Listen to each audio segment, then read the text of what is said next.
Okay, so you've greeted the customer. Now, here's where a lot of sales consultants at dealerships really drop the ball.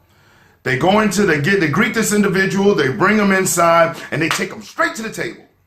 And they want to sit down and get down to business. And I've heard salespeople say, I didn't want to waste any of my time. Again, being inwardly focused. It's not about you. It's about them.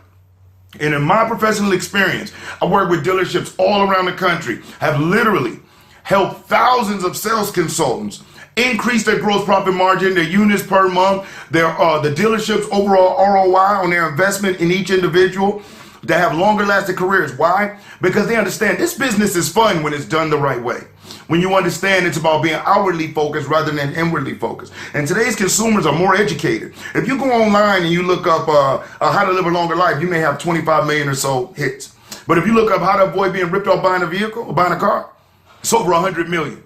People are more concerned about being ripped off at your dealership than they are on living a longer life, which means they're analyzing everything and they're looking for one chink in your armor to discredit you. Okay, so you want to do everything you can to be so different than everybody else that they went through. And I'm not talking about price, experience. Too many people focus on product knowledge and price, and they miss out on the most important component, which is the people.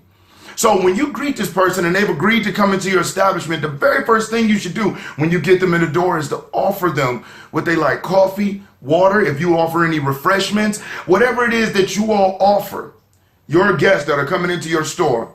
Ask them, as opposed to, you want something to drink? Again, that's that yes or no question. Close-ended. 50% chance of them saying no. And in sales, you want to get a person saying yes as much as possible. No has never been associated with anything positive.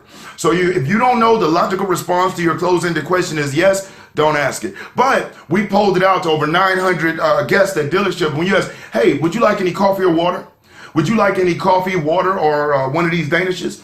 The most typical response is, I'm fine, or I'm okay, as opposed to no. So when you get them in, offer them a refreshment. Would you like any coffee, water? And if you don't offer any of those things, you better take that $1.50 out of your pocket and you go and you put it into that vending machine. Now you may look at it as you spending money, but really you're investing in your clients, in your business.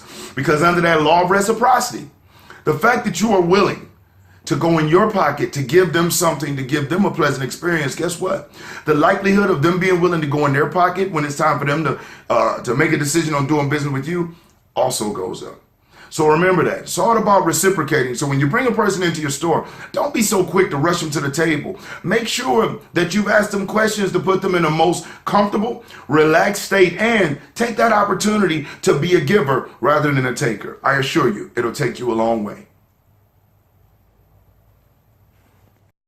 If you're looking for productive sales consultants, contact Sales Professionals of America Recruiting and let us go to work for you.